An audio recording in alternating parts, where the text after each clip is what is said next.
లూకా సువార్త 23వ అధ్యాయము 46వ వచనం. లూకా సువార్త 23వ అధ్యాయము 46వ వచనం. అప్పుడు యేసు గొప్ప శబ్దముతో కేక వేసి, తండ్రి, నీ చేతికి నా ఆత్మను అప్పగించుచున్నానెను. ఆయన ఇలాగు చెప్పి ప్రాణము విడిచెను. అందరికీ ప్రైజ్ ద లార్డ్ అండి. యేసుప్రభు సిలువలో పలికిన 7వ మాటని మనం ధ్యానిస్తామండి. ఈ మాట ఎవరు పలికినారు అంటే యేసుప్రభు పలికినారు. ఎవరికి ఈ మాట యేసుప్రభు చెప్పడం జరిగింది అంటే తండ్రి దేవునికి చెప్పడం జరిగింది. ఓకేనా? ఏ సందర్భంలో యేసుప్రభు ఈ మాటని పలకడం జరిగింది అంటే ఆయన సిలువలో ఉన్న సందర్భంలో, ఇంకా ఆయన తండ్రి చిత్తం మొత్తం కంప్లీట్ చేసేసారు. అప్పుడు యేసుప్రభు ఈ మాటని పలకడం జరిగిందండి. ఈ మాట నుంచి మనకేమర్థమవుతుంది అంటే అండి, యేసుప్రభుని సిలువలో చాలా హింసించడం జరిగింది కదా. చాలా ఘోరాతి ఘోరముగా హింసించడం జరిగింది. అంతగా హింసింపబడినప్పటికీ కూడా యేసుప్రభు తన ప్రాణాన్ని విడవలేదు.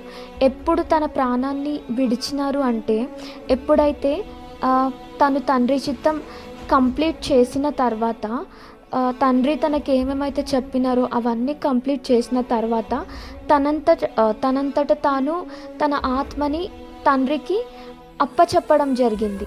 అలా అప్పచెప్పిన తర్వాతనే యేసుప్రభు తన ప్రాణాన్ని విడవడం జరిగింది.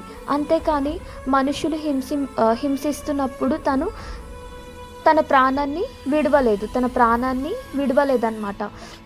సో మనకేమర్థమవుతుంది అంటే యేసుప్రభుకి తన ప్రాణం మీద తనకి అధికారం ఉంది. ఏ మనిషికి తన ప్రాణం మీద అధికారము లేదు అని మనకి అర్థమవుతుంది. ఇంకా యేసుప్రభు తను ఇష్ట ప్రకారముగానే తన ఆత్మని తండ్రికి అప్పచెప్పుకున్నారు.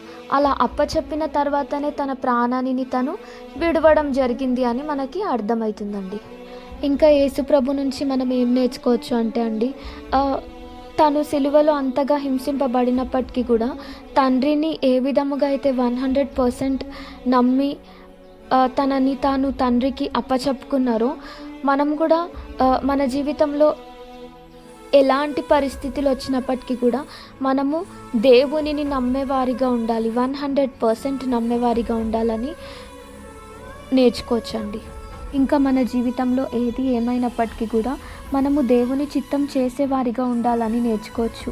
మనం ప్రార్థనలో ఇలా చెప్పాలి ఏంటంటే, ప్రభువా, నా ఇష్టం కాదు ప్రభువా, నీ చిత్తమే జరగాలి అని మనము దేవునికి చెప్పేవారిగా ఉండాలండి.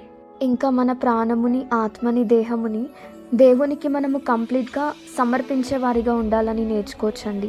ఏ విధముగా అయితే యేసుప్రభు కంప్లీట్గా తనని తాను తండ్రికి సమర్పించుకున్నారో, ప్రాణముని, ఆత్మని, దేహముని, మనము కూడా అదే విధముగా ఉండాలని నేర్చుకోవచ్చండి.